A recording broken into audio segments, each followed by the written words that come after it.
Meet Palle Bo. Palle, you're Ben? A full-time traveler and digital nomad from Denmark on an epic journey around the world. Accent, North Star. Exactly. Yeah. At the age of 50, he made a bold decision. Tell me your name again. Palle. Yeah. He sold everything. Sold everything. His house, his car, his furniture. And my wife. You sold her? To the circus? Got much more than I expected. And set out on a quest to visit every country in the world. A very, very used second-hand car.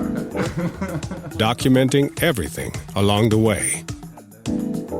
This is the Radio Vagabond. Welcome back to Maine and my stay at Ben's Blueberry Farm. In this episode, I'm putting a chilly finger in my eye and my foot in my mouth. So not my proudest episode. You can turn it off now. Please. No? Okay. Don't say I didn't warn you. My name is Palle Bo, and this is episode 191 of the Radio Vagabond podcast, partly supported by Hotels25.com. This is the place where you can find the best deals on a place to spend a night, and now it's new and improved. It's got a brand new slick design, and it also includes searches from Booking.com and so much more. And inspiration from a little podcast called the Radio Vagabond.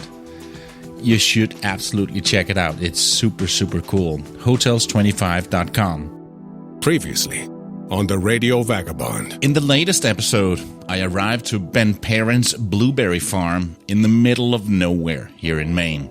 I got to hang out with Ben and his crew and saw how they sort their first-class blueberries and get them ready for shipping into stores. So they go through the belt, they go through the fan, the winnower, get blown out, they go into the grater, the small... I also went to a place called the Pickled Wrinkle.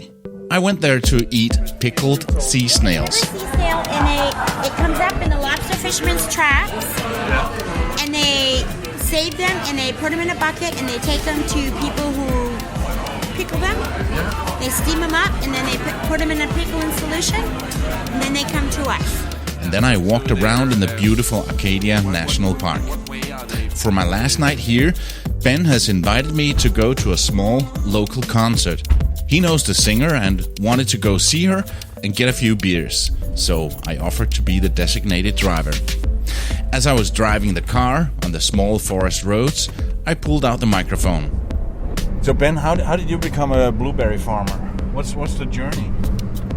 Oh boy, you can't start off like that, bud. This is the Radio Vagabond. I see why you're driving so slow now. Yeah, okay. No, we're on our way to a local place to hear some music, and you know the singer of the band? Yeah, she's one hot shit, man. What kind of music are we going to hear? I have no idea. Doesn't really matter? Nah. I don't know. She sings, they play music behind it. It's good. Yeah. No, Ben, we're in Maine, and we're far away from any big city. We are far away from any big city. This is correct. And you are from Boston originally? No, I'm not from Boston. I lived in Boston for 3 years in high school. Yeah, okay. That's my experience in Boston. But then you went traveling a bit for a few years? Yeah, I spent about 15 years just doing farm work around the country. And blueberries was always my favorite job. So I always came back here for blueberries. And when the machines started taking over our jobs, I started this farm as a way that we could keep our jobs. But then how did you end up here? Were you in Maine as a traveling worker? Yeah. And did you buy the property or the farm, or what happened? I bought the property and built the farm. So when you came, it was just a piece of land? Yeah. The farm you have here, tell me a little bit about how it works. You have a lot of young people coming in and working in the season? Yeah. Yeah, so people, during harvest season, we get a bunch of people come in to help out with the harvest, yeah. What kind of people come here? Every kind you could imagine. And then some. But mostly a bunch of young people. I've had people over the age of 80. Wow. And I've had people as young as 14. Oh, wow. Every kind of person you could ever possibly imagine, and then double that, because there's people you can't imagine. Do you have people working all year round, or is it only in the season? Jason works year round. Yeah, and he's your main guy. Yeah. And then after we finish harvest, we do straw. That takes 4 people. And then in the spring, when we burn, it takes 5 people plus me. Yeah. So 4 people plus Jason plus me. Yeah. And then the rest of the time, it's just me and Jason. You told me that you had a part of your life where you were basically working 20 hours a day. Yeah, well, the last, 20 years of doing this, yeah, it was 20 or 22 hours a day, 50 days in a row. But that's stupid. That's not healthy. No, that's stupid. Yeah. What happened? Yeah, well, that's when I ended up in the hospital, was after doing that for 18 years. Can you share the thing with how little you slept and how little you ate and how much you worked? Oh, yeah, when I ended up in the hospital there, they said I was perfectly healthy. They pumped me up with water with the IV, and they asked me when the last time I ate was, and it had been 15 days. And they asked me when the last time I slept was, and I told them I had gotten 20 minutes the night before and 30 minutes the night before that, and probably 30 minutes the night before that, and the doctor looked at me like I was stupid and told me to go home and get some sleep and drink some water and eat some food. And then you went away to a friend and that fed you and made you sleep? Yeah, and then I hired Jason. Yeah. And Jason does a great job. But don't you get hungry? I don't get hungry. That is so weird. I'm almost never, I pretty much never get hungry. I wish a little bit of that could rub off on me, but yeah, I have to remind myself. I love to eat. I love good food. I just have to remind myself to eat. And you make a hell of a spicy chicken. I just want to say that. That's some good chicken. That's some really good chicken. And I shouldn't eat chicken wings and rub my eyes. That's not a good idea. That is not a good idea. Are you better now? Oh yeah, it's over now. Yeah. When we come back, I put my foot in my mouth. So embarrassing. Stay right there. Or on second thoughts, don't. Please don't. I'm blushing. I would like to give you a podcast recommendation. It's a short daily podcast from a guy called Gary Arndt, and the podcast is Everything Everywhere. It's a nice daily dose of random knowledge. Have you ever wondered why we call French fries, or why something is the greatest thing since sliced bread? There are answers to those questions. Everything Everywhere Daily is a podcast for curious people who want to learn more about the world around them. Every day, you'll learn something new about things you never knew you didn't know. Subjects include history, science, geography, mathematics, and culture. If you're a curious person and want to learn more about the world you live in, just subscribe to Everything Everywhere Daily wherever you cast your pod. And then I'd like to share a travel hack with you. Whenever I need a place to stay, I go to this website called hotels25.com. It looks like any other hotel search site, like hotels.com, Agoda, Expedia. You can put in different filters of what you're looking for and sort the results as you like. Where this is different is that it searches Expedia, Agoda, hotels.com, and more than 15 other hotel search sites at the same time in one simple search. What a lot of people don't know is that the exact same room can be cheaper on one site than on the other. You just don't know which one. But hotels25.com knows. I use it all the time, and That's one of the ways I'm able to get the best deals quickly and easily. Again, hotels25.com. If travel is your passion and you want escapism while still upholding your work and family responsibilities, you can travel vicariously from the comfort of your own home. This is the Radio Vagabond Podcast. The first night with Ben and Jezebel and Jason, his right-hand man, and a couple of other people who worked there, we had some spicy chicken. Ben cooked us some spicy chicken with a lot of chili, and it was so good, but very spicy. And note for myself, when I'm eating spicy chicken with my fingers, do not scratch your eye. Please don't do that, Palabo. It was so painful, and chili in the eyeball is never a good thing. And then after that, we had a beer and we started talking about this and that, and for somehow the conversation turned to politics. And how do I put this? I really made a fool of myself and put my foot in my mouth, because I come from a country where it's okay for us to talk about politics, even though we don't agree on everything. But that's part of the Danish culture, that we can do that. Of course, there are exceptions to the rule, but normally we can do that. But I should have known, part one, that the U.S. is very divided, and it can be a toxic topic to go to. But being so Danish as I am, I never really thought of that. And then here comes the most embarrassing part. I was with these people in a rural place, working on a farm, and normally I pride myself that I don't have that many prejudices. I don't judge people, and for some reason in the back of my mind, I was thinking that, okay, these very nice people out here in the countryside, they must be Trump supporters. For some reason I had that idea, but boy, was I wrong.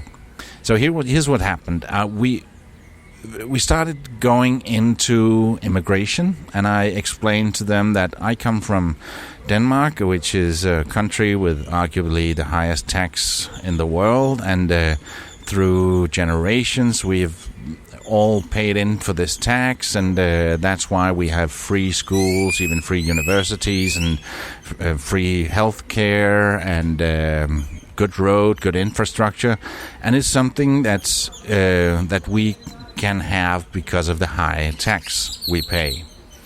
And then when it comes to immigration to Denmark, in my opinion, and remember that I was thinking, okay, let me put this in a way where they can sort of agree with me, these quote-unquote Trump supporters. So I said, well, I like people from other countries and different cultures, and I think it gives a lot to a society. But at the same time, I don't feel that it's fair that people can just move to the country and reap the benefits of what we paid in through the high tax for generations. And in my opinion, everyone's welcome as long as they can support themselves and their family. They shouldn't be able to just come into the country and get the same benefits without having paid for it. And then it was so quiet. And I thought, what's going on here? And you could hear a pin drop. And then one of them dared to say, I don't think we should talk about politics. And me not reading the signals, I just said, why? What do you mean? It's always fun, and I enjoy a good... And he said, no. We will just get into a huge argument, and we shouldn't go there. I said, what do you mean? He said, well, what you just said is exactly what Trump's saying. I said, what? Yeah, it's exactly what he's saying, and we shouldn't go there. So all of a sudden, I was not surrounded by right-wing hillbillies. On the contrary, I was surrounded by more or less hippies and more on the other side. And to them, I was the Trump supporter. I didn't see that coming, so I felt so embarrassed for saying what I did and thinking what I did, and I'd much rather put my chili-infested finger in my eye again to change the subject. That was embarrassing. It's my first visit to Maine. We're in the northeastern corner of the U.S. What makes Maine different than the other 49 states? We have a much smaller percentage of assholes around here, in large part because we don't have very many people. It's very unpopulated. And I've found that most people in this world are assholes. Or at least a significant percentage. So having fewer people around makes a smaller APSM value, which is assholes per square mile. Yeah, okay. So Maine has the lowest APSM of any state in this country. We don't have a lot of people. No. Which really cuts down on the number of assholes. Yeah. Like, you've seen how many assholes we've seen on this drive so far? Not a lot. Like There was one I or think two. I think we've had 2 so far in like 20 miles. Yeah. And one of the first things you said when I arrived was that you're thinking about immigrating because you're not too pleased with the way this country's run at the moment. I'm not leaving, but I'm planning an exit strategy because it doesn't seem to me like this country's going to be habitable much longer, to my way of thinking. And you're not just thinking about jumping across the border in the north, you're thinking more Ecuador, you told me. Ecuador, yeah. Ecuador, Colombia, somewhere in that area, yeah.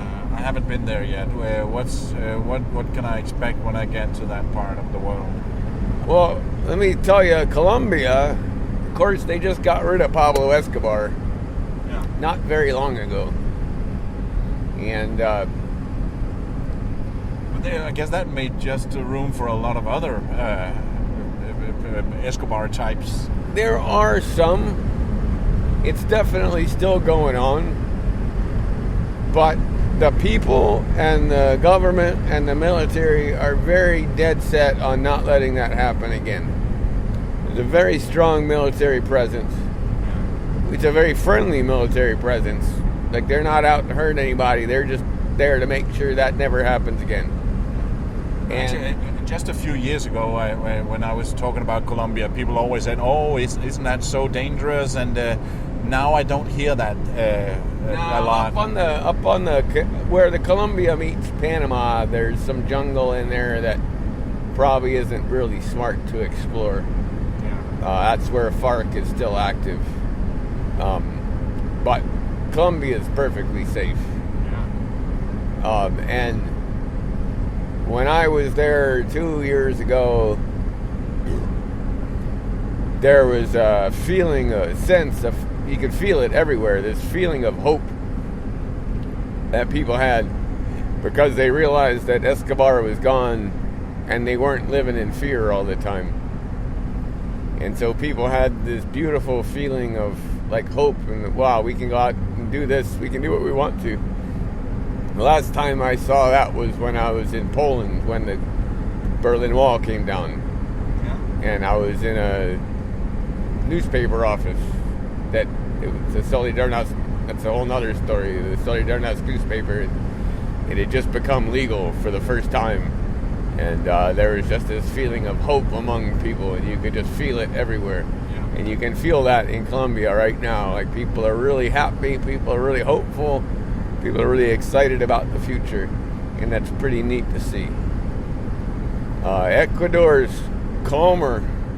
They're very similar countries. Like, they both have the high mountains, and they both have the coastline, and they both have the Amazon basin, the jungle. They're both very diverse countries. Colombia has the Caribbean coast too, where Ecuador doesn't. Yeah. But the Caribbean coast, honestly, I could take or leave. I mean, it's nice beaches, but that's about it. And you go there to surf? Not the Caribbean coast, and I've never surfed Ecuador or Colombia. We tried to surf Colombia, but didn't work out. Ecuador, I hear, has some good surfing, but I've never done that. It's funny, you don't strike me as a surfer dude. I'm not a surfer dude. I just like to surf. Yeah. I'm not a really good surfer or anything. I just enjoy it. Yeah. I'm not all that good at it. I'm no surfer dude.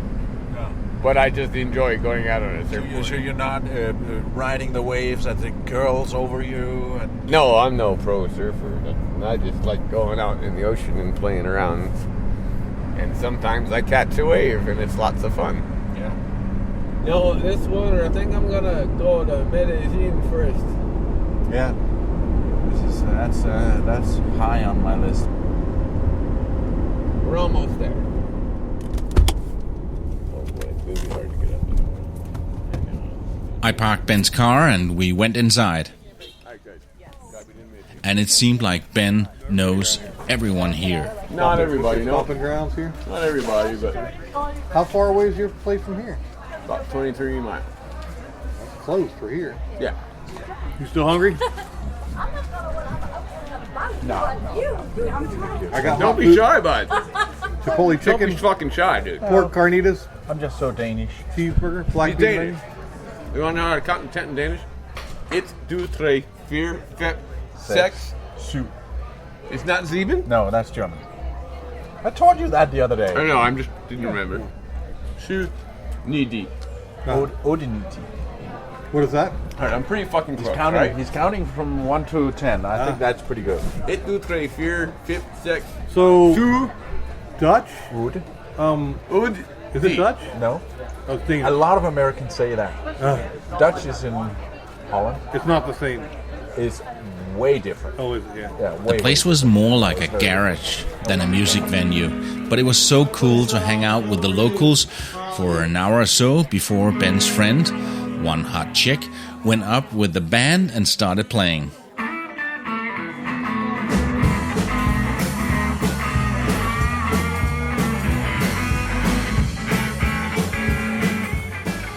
Later that night, as I was trying to drive back home to Ben's blueberry farm in the dark, Ben was fast asleep and I got hopelessly lost. All these experiences, from hanging out with blueberry rakers, talking politics, eating chili chicken and sea snails, to meeting the locals and also learn a few things about myself, was a part of another unique couchsurfing experience. It was a lot compressed in just a few days. Would I have gotten the same experience if I had chosen to stay at a chain hotel and just had my own private room? Probably not. Now off to the last of the 6 states here in New England before continuing north across the border. I'm heading to look for another Ben and his buddy Jerry, or at least the ice cream factory where it all began. I'm heading to Vermont, and I'm so looking forward to that. My name's Palabo, and I gotta keep moving. See ya. Produced by RadioGuru.co.uk.